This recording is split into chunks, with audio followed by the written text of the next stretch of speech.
Hola, ¿qué tal amigos? Muy buenas tardes, amigos del tercer canal. Como siempre, estamos aquí acompañándoles con un nuevo invitado. Y este invitado que hemos traído, a mí personalmente me encanta porque viene cargado de cultura, viene cargado de nuevos conocimientos. Se trata de Ana Dalila Gómez Baos, que va a estar con nosotros hoy. Es una mujer gitana, ella es abogada, además es ingeniera industrial, también es especialista en gestión de planificación urbana, becaria por el Instituto Interamericano de Derechos Humanos y la Oficina de Alto Comisionado para los Derechos Humanos de la ONU. Además, también es miembro en diferentes ruedas a nivel internacional que reúnen muchas organizaciones del mundo. También es defensora por los derechos humanos de los pueblos Ron, comunidades indígenas, mujeres negras, afros y la comunidad LGTBI. Pues hoy nos acompaña ella, Ana Dalila, que además está aspirando al Senado de la República. Ana, bienvenida al tercer canal, qué chévere tenerte aquí con nosotros y cuéntenos, la gente no tiene, digamos, como en su radar muy bien el tema de los pueblos gitanos, no saben que hay otro tipo de culturas que son totalmente diferentes a las occidentales que ya conocemos. Entonces hoy vamos a tener ese abordaje, vamos a contarle a la gente de qué se trata y pues qué chévere que estés aquí con nosotros. Naisara Tumengue, Condikela Cachachipta, Trau Tumengue Basta y Sastimos. ¿Qué significa? Agradezco mucho al tercer canal, a todos ustedes, Diego, y a todos los que nos están viendo y las que nos están viendo, salud y libertad. Bueno, pues estamos acá muy contentas de estar aquí.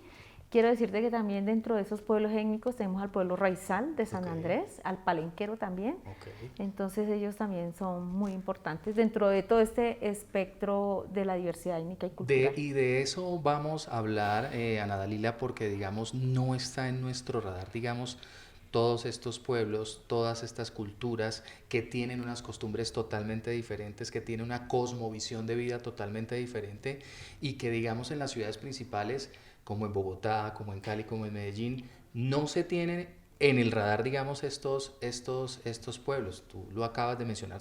Sabemos de San Andrés cuando hay un huracán, por ejemplo. Sabemos, digamos, de que no conocemos el idioma que manejan ellos, que es uno es criolo y otro es Palenquero. el palenquero, ¿no es cierto? Y el de nosotros que es la Shiojomaí o romanés.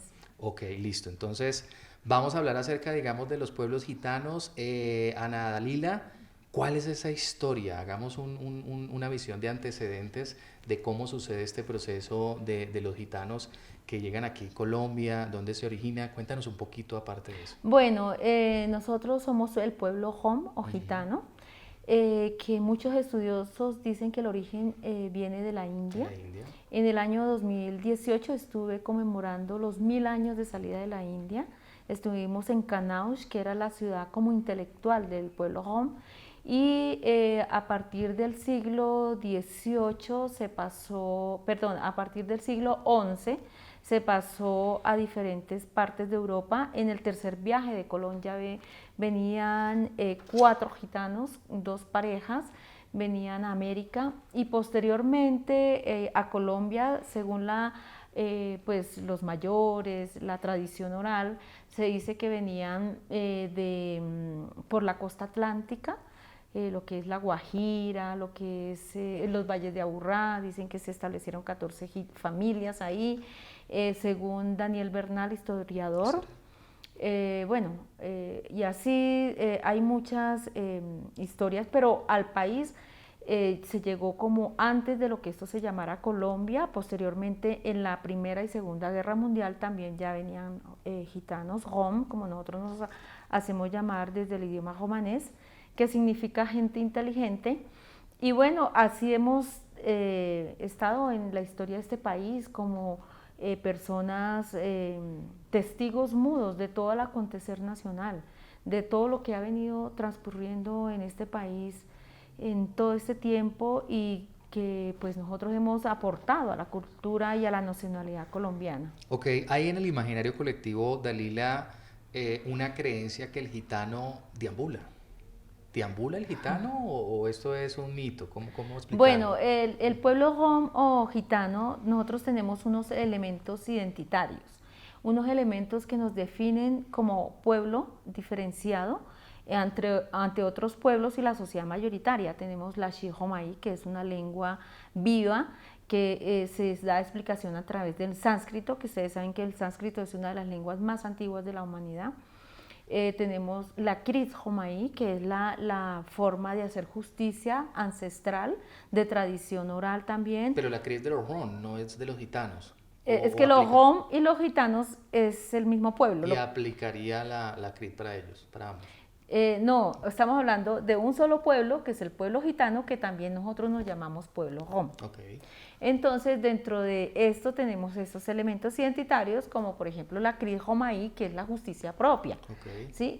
Donde nosotros aplicamos justicia, sanciones, restablecemos derechos en el marco de usos y costumbres que se da a través del valor de la palabra y de unos principios y unas normas que tenemos al interior de la compañía, que es la misma comunidad. Ok, ubiquemos, digamos, aquí en Colombia, Dalila, podemos hablar de un número de gitanos, digamos, hay un conteo de personas que pertenezcan a esta cultura, ¿solo de gitanos? ¿Tienes algún Sí, número? claro, nosotros hicimos ingentes esfuerzos. En el 2005 ya estuvimos en el Censo General 2005, aproximadamente se daba por autorreconocimiento y fueron 4.857 personas.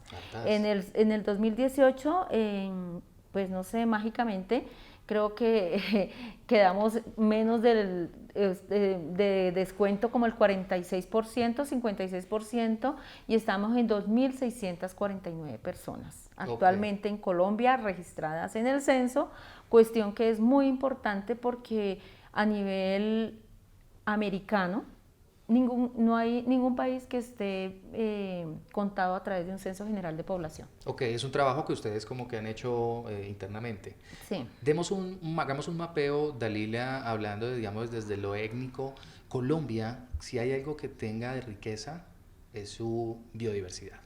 Tanto, digamos, en tema de animales, en tema de naturalezas, como también en temas de culturas, de pensamientos diferentes.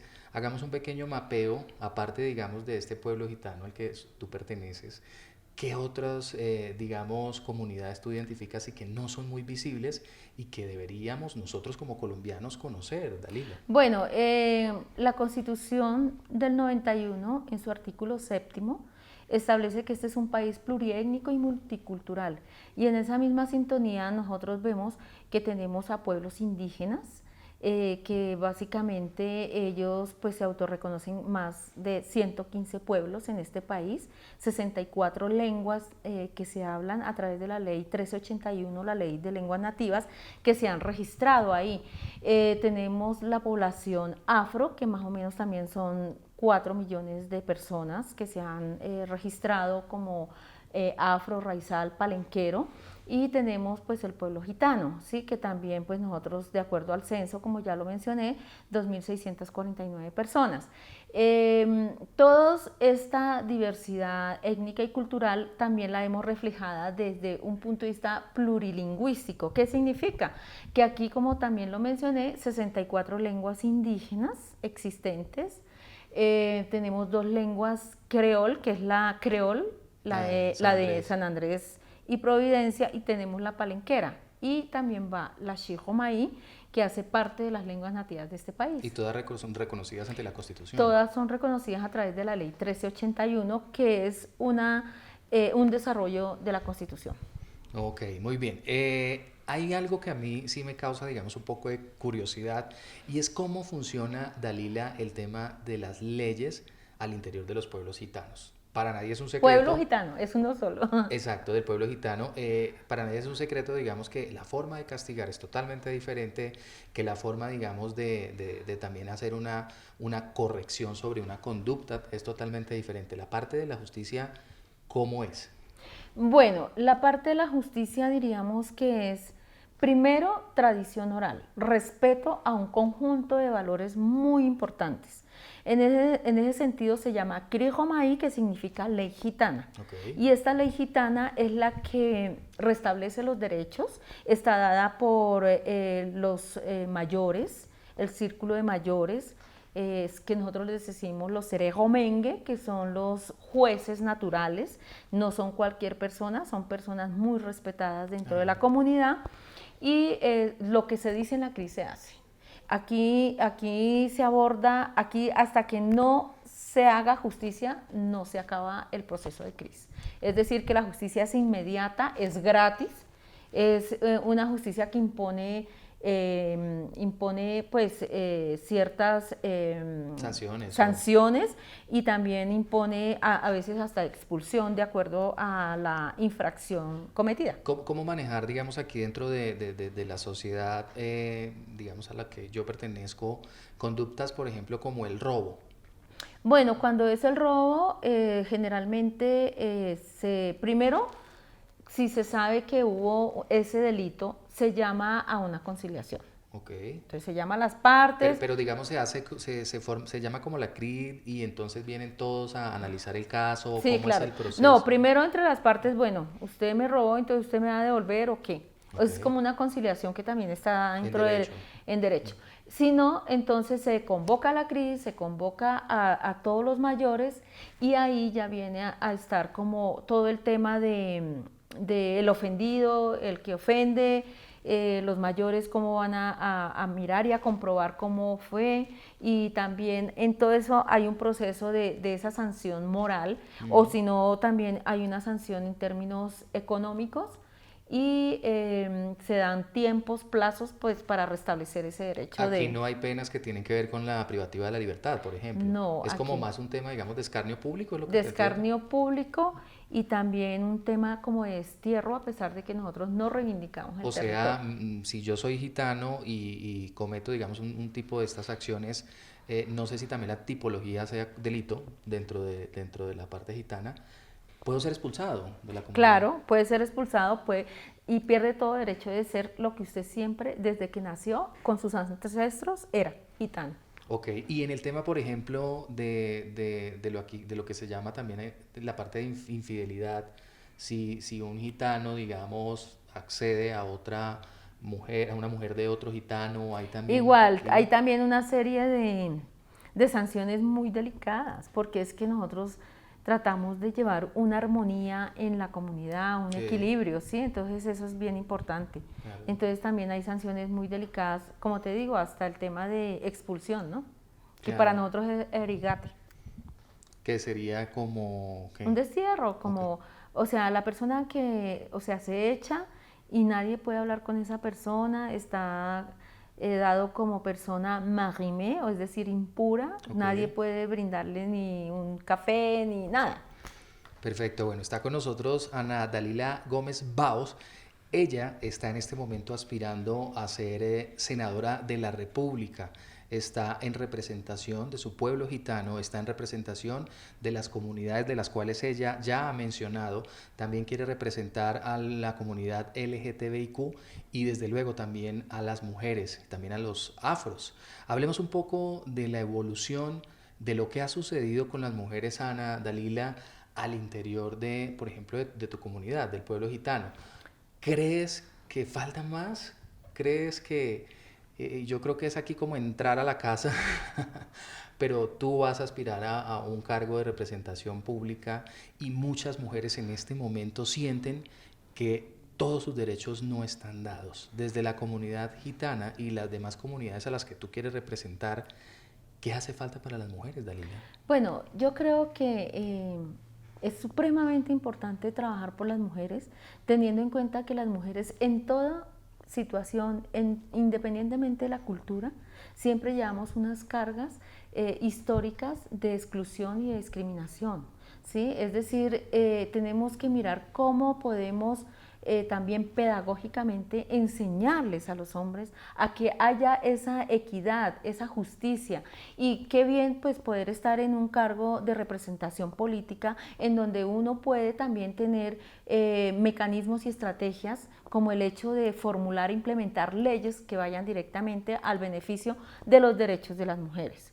¿sí? Y las mujeres aquí, sobre todo aquellas mujeres que han sufrido por muchas causas, por conflicto armado, por el tema de la violencia intrafamiliar, por el tema del racismo, por el tema de la discriminación, por el tema de ser pobre. Es que el tema de ser pobre también es Eso es un delito es un delito y es un gran problema. Es decir, nosotros podemos ser pobres, pero tenemos derecho a oportunidades para dejar de ser pobres. Claro. O sea, uno no nace pobre, simplemente es que no hay oportunidades que permitan precisamente ese empoderamiento de las mujeres, independientemente de su grupo étnico, de su religión, de su condición. Es importante trabajar por las mujeres, pues lógicamente que cuando se hace parte de un pueblo étnico, pues hay unas mayores debilidades que también hay que tener en cuenta y que hay que reflexionar sobre esos enfoques diferenciales, sobre esas acciones afirmativas que son tan necesarias para equilibrar precisamente estas normas y estas leyes que van dirigidas no solamente a las mujeres, sino a todo el resto de ciudadanos y de ciudadanas. Claro que sí. Bueno, el Congreso de la República en Colombia es bicameral, tiene Senado y tiene Cámara. Y dentro de las curules que hay, digamos, hay unas curules que se manejan también para este tipo de comunidades. ¿Tú consideras, que creo que son 2 en Senado, consideras quienes han representado, digamos, a las comunidades indígenas desde el Senado, hace falta algo? ¿Qué haría falta? Porque sí tenemos esa representación, Dalila. Claro, hace falta que nosotros estemos también en esas mismas condiciones, porque actualmente están los indígenas, los afro y los que viven fuera del país, Okay. como por circunscripción especial. Especial. Es decir, que no necesitan todas esas cantidades de votos para poder llegar a estos cargos de representación, mientras que nosotros como pueblo sí necesitamos irnos a pelear los votos con los varones electorales de este país, que ya sabemos cómo a veces aquí es la política, ¿sí? Claro. Aquí hay que tener muchos elementos para poder llegar a un cargo de estos, mientras que lo que nosotros estamos es también haciendo este ejercicio para mostrarle al país que nosotros también merecemos estar ahí, que nosotros también tenemos esa posibilidad de llegar para pelear por todas las personas que estamos mal en este país. Ustedes están viendo todos los días qué es lo que está pasando, ¿sí? Los 70.000 millones de pesos que se perdieron de los niños. Aquí, por ejemplo, los poderes políticos están muy permeados, cada uno de ellos, es decir, que no hay una independencia, porque aquí el Ejecutivo manda a sus amigos al Judicial y tienen el Legislativo, o sea que no hay una verdadera independencia que permita que cada poder sea autónomo y que no tenga influencia en los demás pues eso no permite una claridad y permite la corrupción. Dalila, hay un tema importante que tú mencionas y que tiene que ver con el establecimiento, el Estado colombiano, frente a la responsabilidad que ha asumido con estos pueblos étnicos, con estas culturas. ¿Tú crees que el papel del Estado ha sido suficiente y ha sido, digamos, capaz de sobrellevar todas las necesidades que tienen todas estas comunidades? Bueno, yo pienso que el Estado le falta mucha coherencia, porque el Estado formula leyes pero no las implementa, no le pone recursos, no las pone a andar. Entonces yo creo que el Estado es muy incoherente en ese tema. Este país se caracteriza por tener miles y miles de leyes, pero a la hora de la verdad no se implementan, no mejora las condiciones de vida de los ciudadanos y ciudadanas de este país. Entonces yo creo que se ha avanzado en ciertos marcos de derechos importantes, por ejemplo, para el pueblo gitano, el decreto 2957, la ley de víctimas que desarrolla el 4634, ese es un decreto ley con fuerza de ley para el pueblo gitano para víctimas.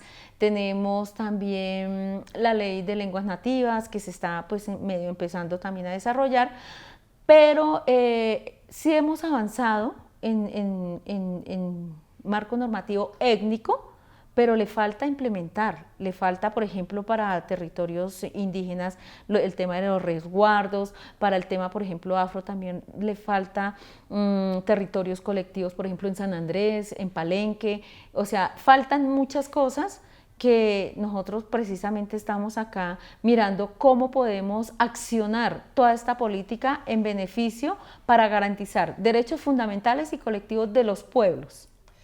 En lo que tiene que ver con el pueblo guayú, Ana Dalila, la gente tiene el imaginario colectivo siempre en referencia a la Guajira y todo el abandono estatal al que el gobierno ha sometido por años a estos pueblos. ¿Tú has tenido algún acercamiento con la Guajira y qué es eso de pronto que a ti más te ha dolido frente al abandono del Estado? Bueno, yo creo que aquí hay un gran trabajo por hacer porque primero que todo como pueblo home, que nosotros nos conocemos con los pueblos indígenas, con el pueblo guayú, que mi solidaridad y mi cariño entero siempre, porque vemos niños desnutridos, falta de agua, es decir, la niñez en la Guajira, sobre todo para el pueblo guayú, es tremendamente vulnerable, los niños se mueren de desnutrición. Claro. Es una cosa impresionante y eso me indigna porque yo creo que el gobierno nacional con toda esa corrupción, con todo lo que se han robado, con todos esos 70.000 millones de pesos, ¿cómo es posible que no tengamos seguridad alimentaria para estos niños? ¿Cómo es posible que no tengamos, por ejemplo, fuentes de agua para poder apoyar? Yo creo que el agua es un derecho humano y mucho más en La Guajira, que sabemos que pues, es desértico y que no hay posibilidades de que los niños, las niñas puedan acceder directamente a un derecho humano, como cualquier persona. Claro que sí. Digamos en relación a lo que usted dice que tiene que haber agua y que tiene que haber dinero para el tema para Seguridad combatir el tema alimentaria. de la Ajá. seguridad alimentaria, ¿no será que de pronto los dineros llegan al departamento y aquí estos clanes mafiosos políticos hacen que se pierdan? ¿Tú qué opinas tú que has estado de cerca a todo este proceso? Pues yo creo ¿O no que llega nada? ¿Cómo no, funciona? yo creo que de pronto los departamentos por aquello del centralismo, Ujú. que es tan importante que también dentro de propuestas haya el tema de que haya una mayor autonomía en cada departamento, Claro. conducirlo al federalismo. Yo creo que los recursos llegan, pero se pierden en el camino. Entonces se pierden o se los roban, ¿sí? Entonces yo creo que esto es algo que hay que combatir de raíz. No sé, nosotros somos un país rico, no sé por qué está pasando todas estas cosas donde la gente se muere de hambre, los niños sobre todo.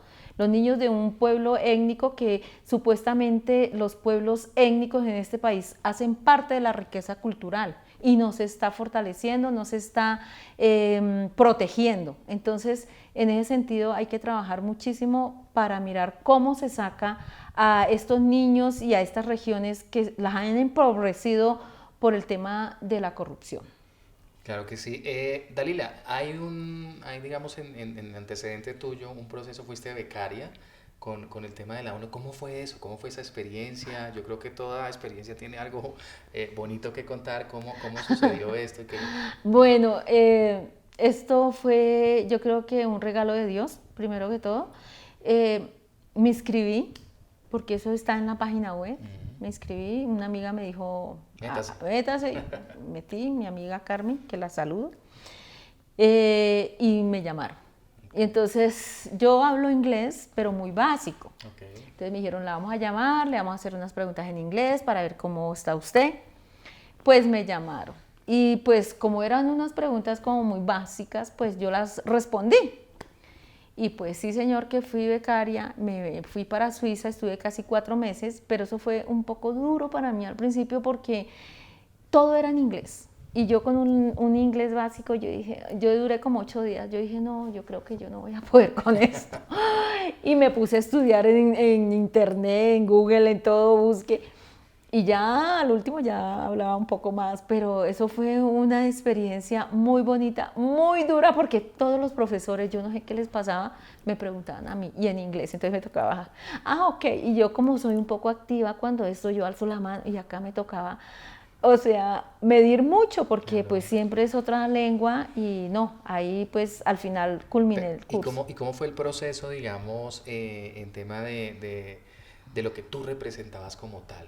¿Qué Sí. hiciste? ¿Cómo fue O todo? sea, primero de todo fue muy importante porque creo que no había ninguna representación de Latinoamérica, de mujer gitana allá en Naciones Unidas. Quisiera pues todo este trabajo de defensora de derechos humanos y todo, pues fue supremamente importante, me dieron mucho la acogida, me ayudaron mucho porque sabían que era muy necesaria la participación, Claro. porque, o sea, en América Latina hasta el año 2001, de para acá, Conferencia Mundial del Racismo, se sabía que habían gitanos, no sabían. Claro. Y estuvimos allá y dijimos, aquí estamos los gitanos colombianos, los de Argentina, los de Chile, en fin. Fue como dar esa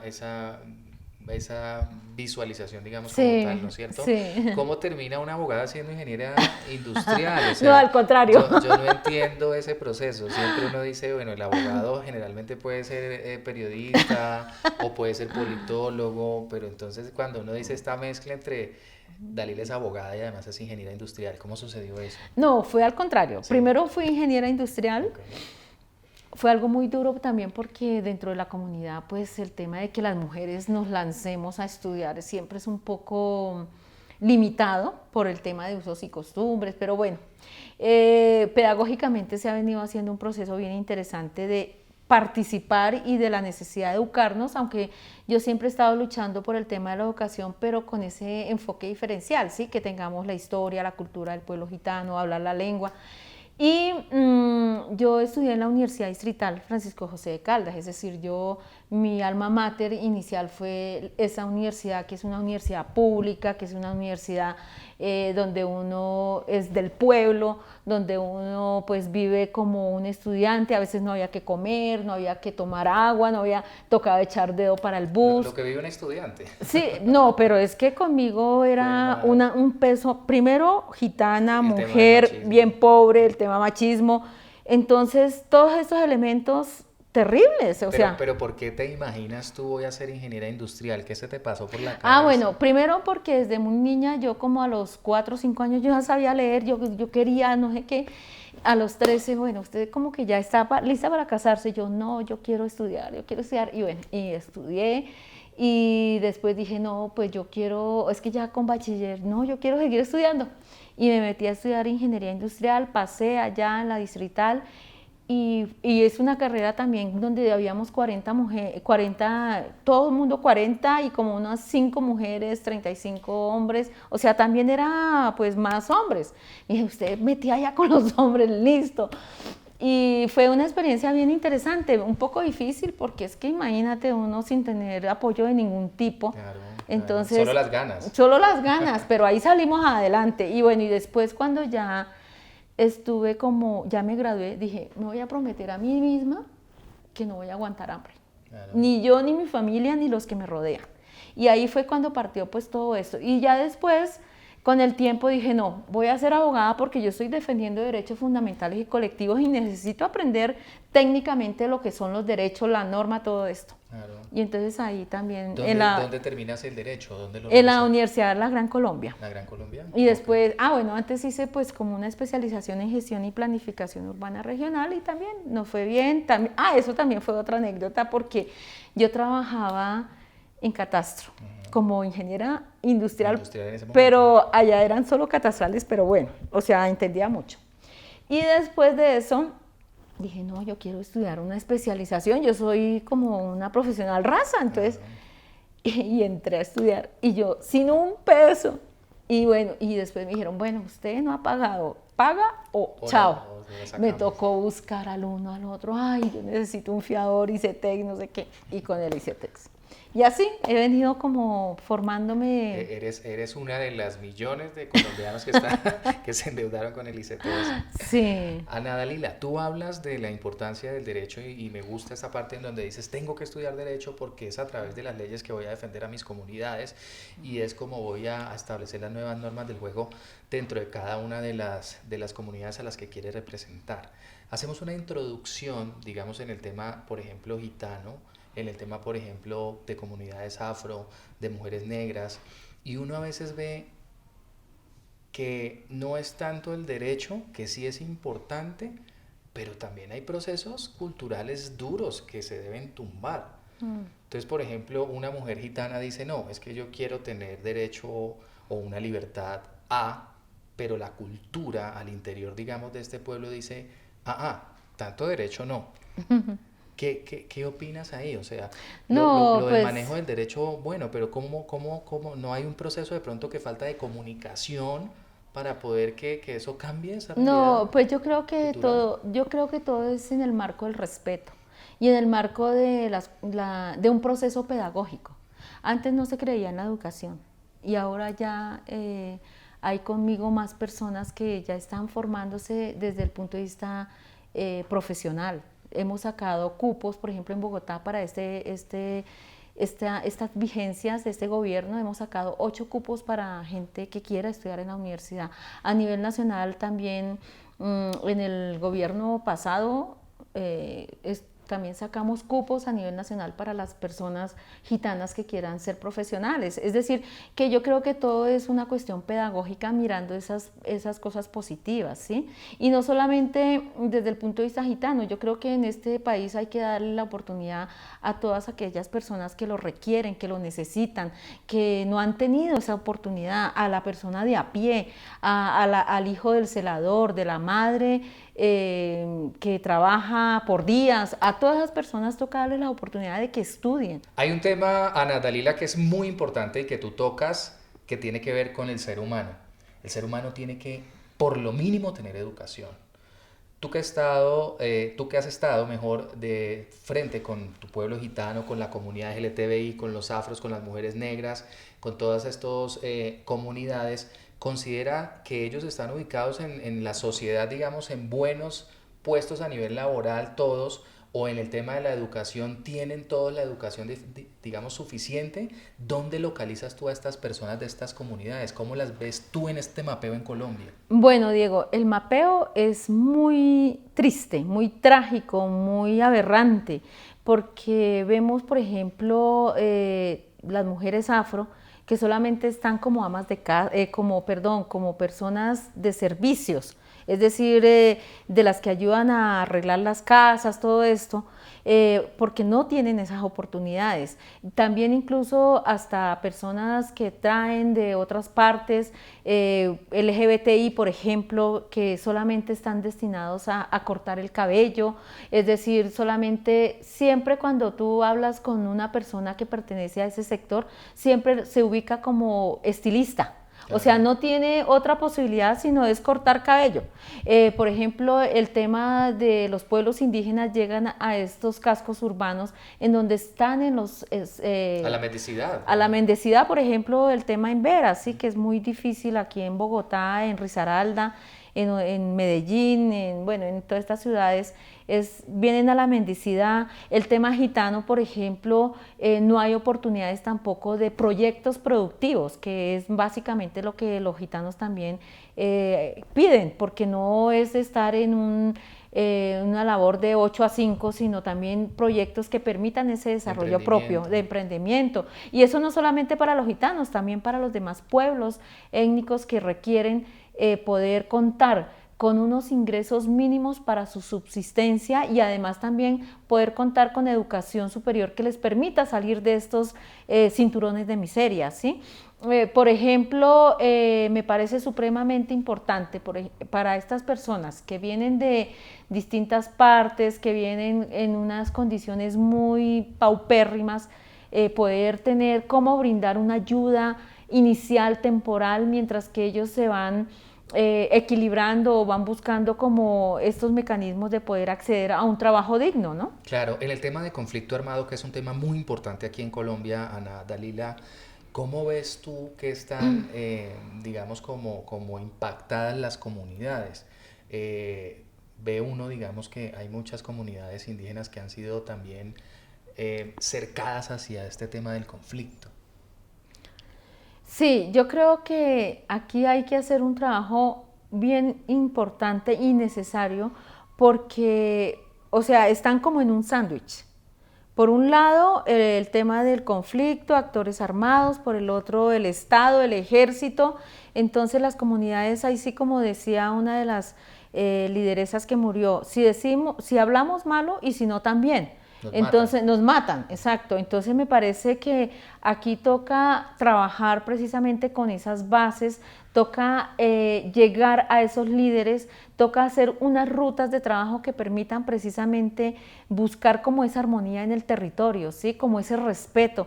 Y yo creo que aquí realmente lo que necesitamos es volver a no hacer trizas los acuerdos de paz, sino a fortalecer los acuerdos de paz que vemos que hoy por hoy las masacres son normalizadas, aquí ya no tenemos el asombro de que mataron o que esto, no, todo es normal. Ya es un muerto y ya ya no es se un asombra muerto y uno, ya la gente no se asombra, como un número más. no tiene esa capacidad ya de asombro, simplemente mataron y ya, eso me parece terrible. Hay que volver a los valores, a la recomposición social, porque vemos que todo va para el abismo, pues. Estamos con Ana Dalila Gómez. En esta entrevista me parece un personaje mágico porque nos habla y nos recuerda a los colombianos que existen otras formas de pensar, existen otras culturas, existen otras lenguas, que nuestro país es muy rico en ese sentido. Entonces es importante conocer de todos estos pueblos y desde luego Ana Dalila Gómez está aspirando al Senado de la República por el partido político Fuerza Ciudadana. Ustedes que están cansados de las mismas con los mismos, que dicen, bueno, pero es que no hay nuevas propuestas para elegir, es que no queremos seguir votando por los mismos que han devorado el país, que han acabado con la biodiversidad, que han acabado con los recursos naturales, que han acabado con nuestro presupuesto. Pues Ana Dalila Gómez es una propuesta fresca que viene para el Senado de la República y viene acompañada a través de Fuerza Ciudadana, que es el partido político que lidera aquí en Bogotá el periodista Holman Morris. Hay un reconocimiento muy importante, Ana Dalila, y que tiene que ver con, ha sido reconocida como una de las 100 mujeres gitanas más importantes del mundo. ¿Este reconocimiento dónde se da y cómo lo recibes? Bueno, este reconocimiento se da porque en España, en Madrid, se hizo una colección de todas las mujeres a través de la historia, de cuáles eran las que habían venido trabajando en tema político, derechos humanos, cultura, poesía, y gracias a Dios pues estoy dentro de esas 100 mujeres más influyentes de toda la historia del mundo gitano.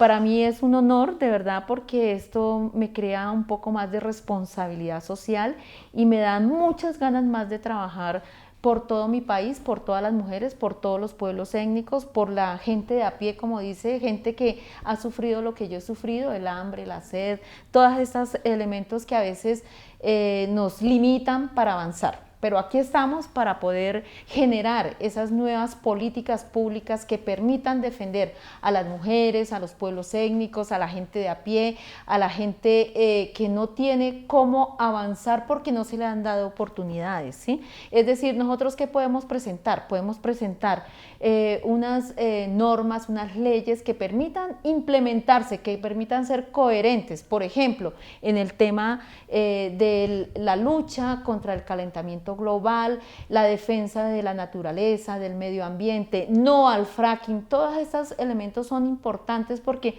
si no metemos la variable del ambiente dentro de estas propuestas, pues estamos muy mal, porque es que nosotros dependemos de un aire limpio, de agua, el agua debe ser dado como un derecho humano, ¿sí?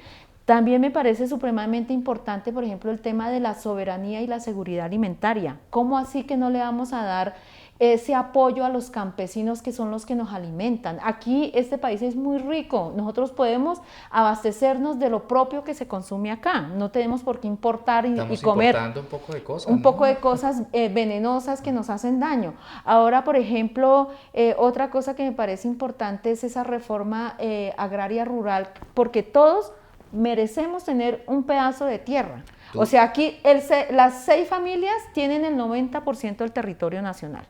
Entonces, cada campesino, cada mujer campesina tiene derecho a ese acceso a la tierra. Y la tierra improductiva, además. Y tierra improductiva, exacto. Y por otra parte, por ejemplo, también estamos pensando en el tema de crear una ley que permita la defensa de los conocimientos ancestrales tradicionales de los pueblos. Aquí hay muchos conocimientos que se los llevan al exterior, que hacen productos con conocimiento de los mismos pueblos. Y también tenemos otras propuestas muy importantes que tienen que ver, por ejemplo, con esa renta básica universal para 7.5 hogares que lo están requiriendo. Es decir, a veces la gente se suicida porque no tiene cómo pagar un arriendo. Entonces, se plantea de poder darle esta ayuda a estas personas, a estos hogares. ¿Cómo es posible que aquí la corrupción se trague todo el presupuesto cuando hay personas en la mejor dicho, están paupérrimamente muy mal? Tenemos, de acuerdo a estadísticas, que el 15% está en pobreza absoluta, el 41% de la población es pobre. Entonces pensamos que con todas estas acciones y todas estas propuestas podemos ayudar a, pues, a poder alivianar la carga de los colombianos, las colombianas, y también algo que me parece supremamente importante, que ya hay una desconfianza total en la justicia, hay una desconfianza en las entidades públicas, precisamente porque eso es lo que se ha venido ganando durante 200 años, que es donde se ha venido gobernando para los más ricos de este país, haciendo triquiñuelas, haciendo cosas que no van en vía del beneficio del pueblo colombiano, ¿sí? ¿Cómo es posible que el Ejecutivo tenga a sus amigos en la Defensoría del Pueblo, que tenga a su amigo como un fiscal? Eso no da pie para tener una confianza en las entidades públicas. No es serio, además. No es serio. Claro. Muy bien, pues aquí tenemos una nueva cara, que es la de Ana Dalila Gómez, una nueva líder que pues también se va a postular dentro de la baraja de candidatos al Senado de la República. Ya para irnos, Ana Dalila, aquí tienes la cámara para que finalmente le digas a tus seguidores y a toda la gente por qué deben votar por ti. Bueno, yo los invito a que no voten por mí, sino que voten por ustedes mismos. Y el votar por ustedes mismos es votar por ideas nuevas, por gente que está muy mal en este país, por los pueblos, por todas aquellas necesidades, por recomponer a esta sociedad que va en detrimento, por buscar esos valores que necesitamos para el pueblo colombiano y esa confianza. Aquí vamos a estar entonces teniendo a todas las nuevas caras, a los nuevos líderes que se van a postular a cargos públicos, porque pues este es el tercer canal y es, como ustedes ya saben, la voz de los que no tienen voz. Muchísimas gracias a todos ustedes y esperamos volvernos a ver pronto.